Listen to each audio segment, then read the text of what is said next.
To truly give you the gift of freedom as you walk along the path of each daily shortcut episode, you'll discover that it's the people who you mastermind with that give you the power to transform your business. You'll take off in your business when you decide to slow down time and connect with other great mentors. When you decide to embrace fully the transformational information from one of my mentors, as we open a new door to a vehicle you can step inside and smile, taking one step and then the other. As we open a new door to a vehicle, as you walk on a stage so we can celebrate you. Pay attention to William Wood in this special episode as he shines a light on the power you have inside so you can immerse yourself in the principles of success, lift your hands in the air, and be free.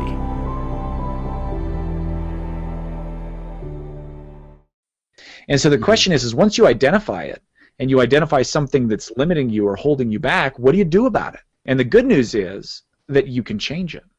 Mm-hmm. Beliefs are by their very nature generalizations. Let me explain what I mean by that. If we did not form rules and generalizations about life, we would be kind of stuck. You know, if I'm right now, I'm sitting in this nice tall black office chair. Mm-hmm. Now this chair looks really different than the chairs in my kitchen. So if I had to relearn the idea of chair every time I saw a chair, it would take me like forever to learn, like, where do I sit? Oh my goodness, you know, I've never been in this living room before. What are those things over there? You know, yeah. Well, that's called a chair. That is not a chair. It does not look like what's in my office, right? Oh, right, really? So yeah. we are programmed to make generalizations and rules, and those rules keep us safe. Those rules help us conform to society, and they keep us out of social problems. Mm-hmm. But a belief is a generalization. It's a generalization about the way the world works. Let's say that a client is beaten up in high school by certain members of a different ethnicity. Mm-hmm. And we're not going to point fingers one way or the other because I'm not trying to create racial tension. It was just high school stuff. You know, 3 people from one race beat up another person of another race. This kind of thing should never happen. Well, the person who's beat up then forms the generalization, the belief that all people of that race are no good, worth nothing, out to get him. Mm-hmm. He starts to act then very violently and defiantly and unhelpfully towards every member of that race based on his belief, which is a generalization. Now that seems like an extreme case, but isn't it also extreme to believe something like, I'm not good enough? I mean, it's inwardly violent. It's inwardly violent, and is it always true? No. As a matter of fact, I would go to say that the overwhelming majority of the time it's not true. And yet these generalizations, these beliefs end up serving like a pair of glasses. Mm-hmm. And so once we decide that we're going to put those glasses on, now when I say decide, we might decide consciously, we might also make a decision at the subconscious level. It might be more in the back of our mind that decision is running. And maybe with many of these decisions, I believe we form these generalizations when we're very, very young and frankly unqualified to make the decision. Right. Right? I know you see this in your office, but a fair number of the major life decisions we make about our self-image will show up before the age of 9. And a fair number of them are made before the age of 7 or 6. And people will form these rules about who they are, about what's possible, about how they should behave, and then they never look at them ever again in their entire life. And it's kind of like walking around with a really old map. Imagine that you had a 50-year-old map of New York City, and then you were to go downtown and you were to try to navigate the city based on that 50-year-old map. How successful would you be? Oh, well, modestly, but horribly. Yeah, modestly, but horribly, right? And that's the same thing that we do. And I mean, I'm almost 40 years old. I'll turn 40 here in another couple of months. And some of the beliefs that I formed about myself, I formed when I was like 9 or 10 or 7. And I haven't updated those rules. about myself, about the way the world works, about what's possible. And I'm operating on a map that's almost 30 years old. Yeah. And how likely am I to be able to navigate life, finances, relationships, jobs with a 40-year-old map? Imagine if you had a 40-year-old map of technology. Oh. Right? Well, really, think about it. Yeah. It's like if you went back 40 years in time and you said to someone, I am going to send you a picture in the next 3 seconds, and they lived across the world. They'd be like, you're crazy. We're going to lock you up. Yeah, we are going to lock you up. That is impossible. You cannot send a picture across the world. Mm-hmm. Not in maybe in 3 months or 3 weeks, but not in 3 minutes or even 3 seconds. Mm-hmm. And yet today we log on to Facebook. We were doing this just right before we jumped on live, right? Yep. I jumped on Facebook. I shot you over a couple of website links. I shot you over, I think, a picture and some text, and it showed up in like not even seconds. It showed up in instants. Yeah. Right. Fractions of a second. Mm-hmm. So if you had a 40-year-old map of technology, your map is out of date. So the good news is you can update your maps mm-hmm. for what's possible. You can update your maps of what's possible for you. You can update your sense of self, and you can create a new self-image. Mm-hmm. We're not crystallized. So then the question becomes. Okay. Go ahead. No. Go ahead. What were you going to say? No, Will. I was going to say. No, Christian. You go ahead. It's okay. I'm curtsying here. So the question then becomes, well, how do you do it? And how do you change a limiting belief? Mm-hmm. I think that the hardest thing about changing a belief is first identifying it, even realizing that it's there. Because because a belief ends up like a pair of sunglasses or tinted glasses, you don't even notice that the world is tinted anymore. I remember a few years back, I was downhill skiing, and I had a pair of yellow goggles on as I was skiing, and when I pulled them off my head, it was like all of a sudden there was this shock because everything looked really different. But while I had the glasses on, the whole world just kind of my brain adjusted and just kind of accepted this is the way it is. Mm-hmm. This is the way that things look. And having a belief is kind of like having those yellow tinted glasses on, like ski goggles. You're walking around with a ski mask, and you're going, guys, I am telling you, this is the way the world looks. And everybody else is like, what are you talking about? Right? They can't even see what you're seeing because they don't have the same belief filters going. Mm-hmm. So the hardest part about changing a belief is identifying that it's there. Mm-hmm. And it is so much easier for someone else to see and identify the belief that's there than it is for ourselves to identify that belief. Mm-hmm. I just recently had a client say, why is it so easy for me to see the problems that my friends have, but I can't see my own problems? And part of this has to do with these belief filters. Mm-hmm. And so one of my mentors says this. He says, the hardest part about making tiger stew is catching the tiger. Yeah. After that, it's just making stew. And I think that changing a belief is kind of like making tiger stew. Wow. It's not that hard. It's not that hard to do once you catch the tiger. And the hardest part about catching this tiger is that the whole world is being rearranged through that filter, that lens that you're looking through. Once you realize that you're wearing a pair of ski goggles, it's not that hard to take them off. It's not that hard to create some distance for it. But there's a couple of approaches that I'd like to talk about, and I'd like to hear what you have to say. But in my opinion, beliefs are generalizations that come up as a result of a decision that we make, usually if it's a limiting decision in a moment of emotional intensity. So we might say that a belief then is a decision backed by emotion. Mm-hmm. Or it's a decision backed by emotion. So if let's say that I am a 5-year-old kid and I'm in kindergarten, and my kindergarten teacher had a bad day because her husband yelled, and I did have a female kindergarten teacher.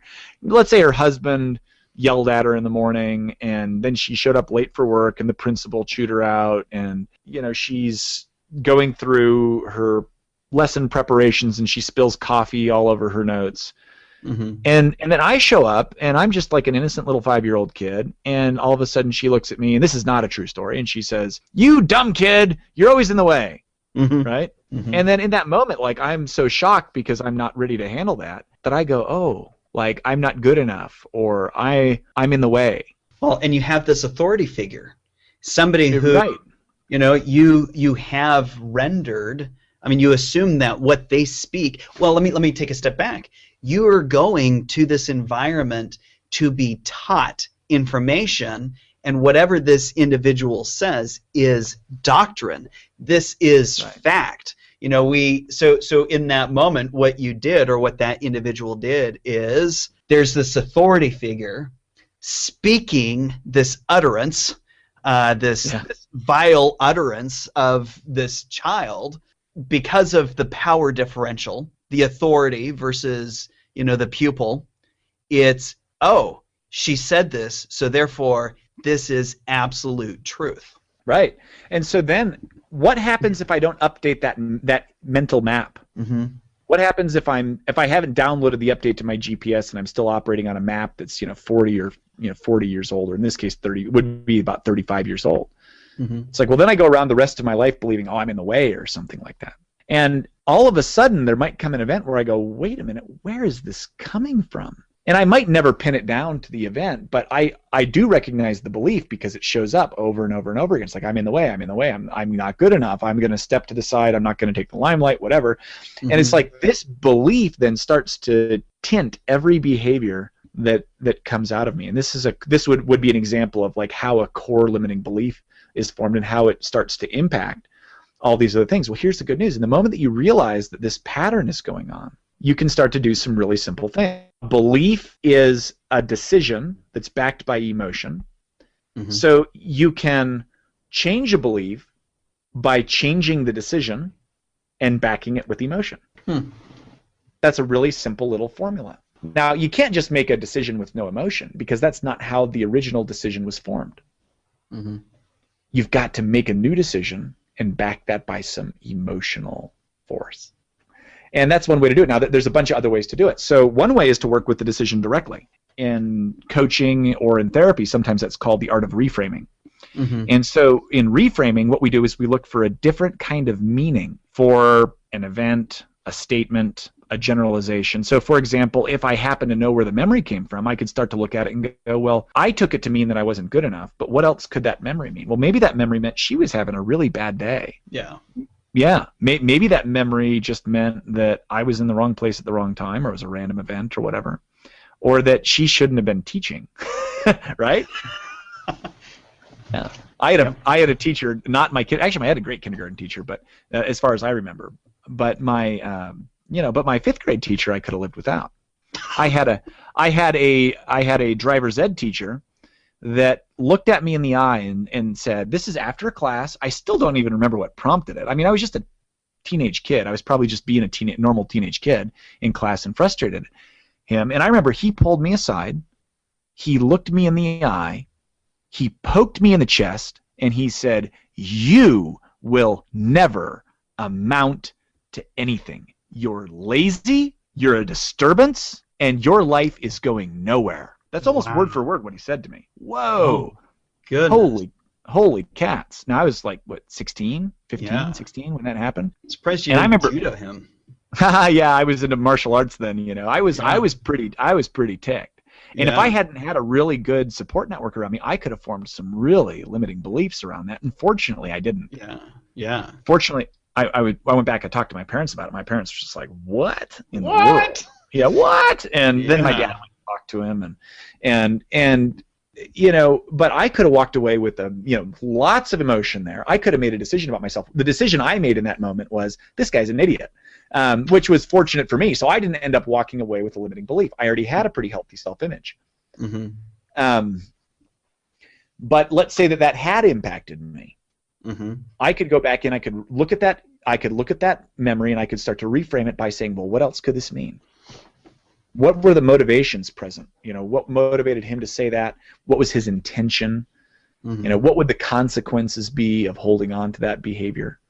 I could look at it being maybe temporarily true. I was 15, and maybe I was kind of a worthless 15-year-old, as it turns out. But 15 and a half is like totally different than 15. I was like a valuable member of society at 16. So part of this is just how many different ways can I look at this? So this isn't a show on reframing today, but I actually have a list that I'll give my clients. It's just under 20 different ways that they can look at a belief that shows up, either a statement that shows up or a memory that shows up, where they formed some sort of limiting opinion about themselves.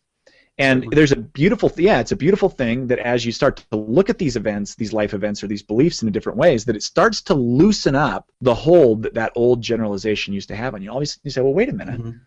Like let's take the woman who says, well, I'm divorced and therefore I'm not worthy of being happy. I don't deserve happiness, I think is how she said it exactly. We go, well, wait a minute. We might look for a counterexample and go, do you know anybody that's divorced that's happy? She go, well, yeah, actually I do. I do. Have you ever had a little moment of happiness after you've had the divorce? Well, actually, I have had a couple of moments that were kind of pleasant. Yeah. Right? Oh, okay. So maybe what you're saying is that you don't deserve happiness sometimes, but other times you do. And so what else could it mean? Did you like today's show? If you did, ask yourself this question. Who else might benefit from the information I just learned? All it takes to change someone's life is to share the link to today's show. Will you do that? When you leave a comment below today's post, you'll automatically be entered into a contest to win a copy of the book, Mindfulness, an 8-week plan for finding peace in a frantic world by Mark Williams and Danny Penman. One person who leaves a meaningful comment will win a free copy of the book, Mindfulness, shipped directly to their home or business. To keep getting daily inspiration and motivation, scroll down to the bottom of the page and enter your name and best email address to subscribe to The Daily Show, which airs 5 days a week, Monday through Friday. Most days, you'll hear from David Wood, my financial freedom mentor. 1 day a week, you'll hear from me. You'll also get several bonuses when you subscribe today, including a free MP3 version of my audio training, Relax. This 40-minute training will teach you how to harness the power of relaxation so that you can beat stress and live a life of peace. When you scroll down and subscribe to The Daily Show today, you'll also get a free PDF of today's message and an MP3 that you can listen to over and over again to reinforce the teachings in today's training. I look forward to seeing you again soon. My name is William Wood, and I believe in you.